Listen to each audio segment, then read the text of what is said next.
চান হুজুররা একদল চান না, আর আমরা হুজুররা চাইতেছি ইনশাল্লাহ আমরা জাত জাত তার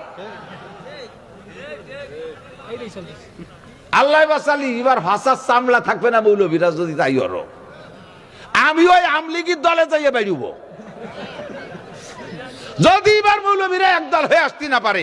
এবার আমলিগ আর বিএনপির দলে যাইয়া এবার পাল্টাই ফুলটাই যে বাড়ি শুরু করবো ইনশাআল্লাহ।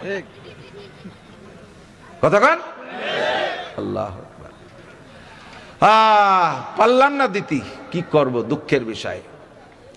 এই ভোট দেওয়ান গণতন্ত্র হারাম কইয়া একদল ফতোয়া দিয়ে আমাদেরকে বিচ্ছিন্ন করতেছে। এদিক তাকান, গণতন্ত্র হারাম। আমি বলি গণতন্ত্র হারাম, কোরআন হাদিসে লেখে গণতন্ত্র হারাম।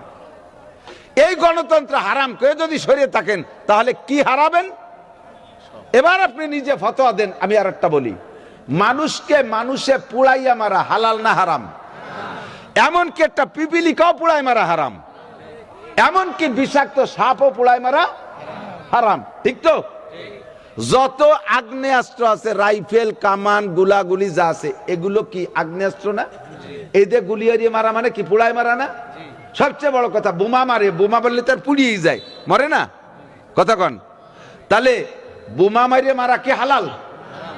আবার কন, বোমা যেহেতু আগুন, বোমা মারলে আগুনই পুড়িয়ে যাচ্ছে, আর আগুন দিয়ে পোড়ায় মারা হারাম। তাহলে বোমা মারিয়ে মারা হারাম।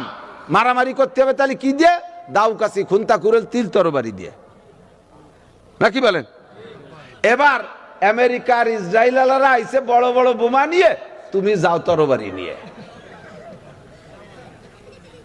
বুঝছেন নি কথা? কারণ ও জায়গায় বোমা মারলি তো হারাম, বোমা মারা যাবে না। মরিও যদি যাই পুড়িয়ে, তবু বোমা মারা যাবে না।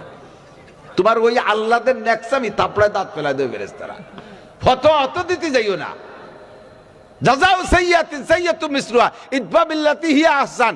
এই আয়াত কোরআন শরীফের আয়াত। মানুষের সাথে প্রতিবাদ করো ভালো ভালো ভালো ব্যবহারের মাধ্যমে, উত্তম পদ্ধতিতে, এটাও আছে।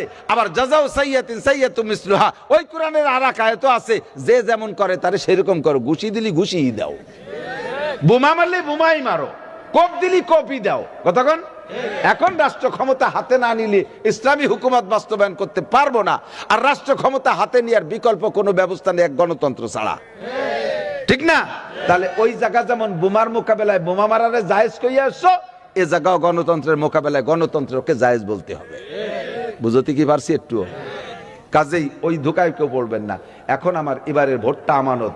কোন লুচ্চ, বদমাইশ, ঘুষখোর, সুদখোর, দাঙ্গাবাজ, ফাঁকিবাজ, কি বলে, রাস্তা দখল করে, ঘাট দখল করে, হাট দখল করে, এই দখলবাজকে ভোট দেবেন। আর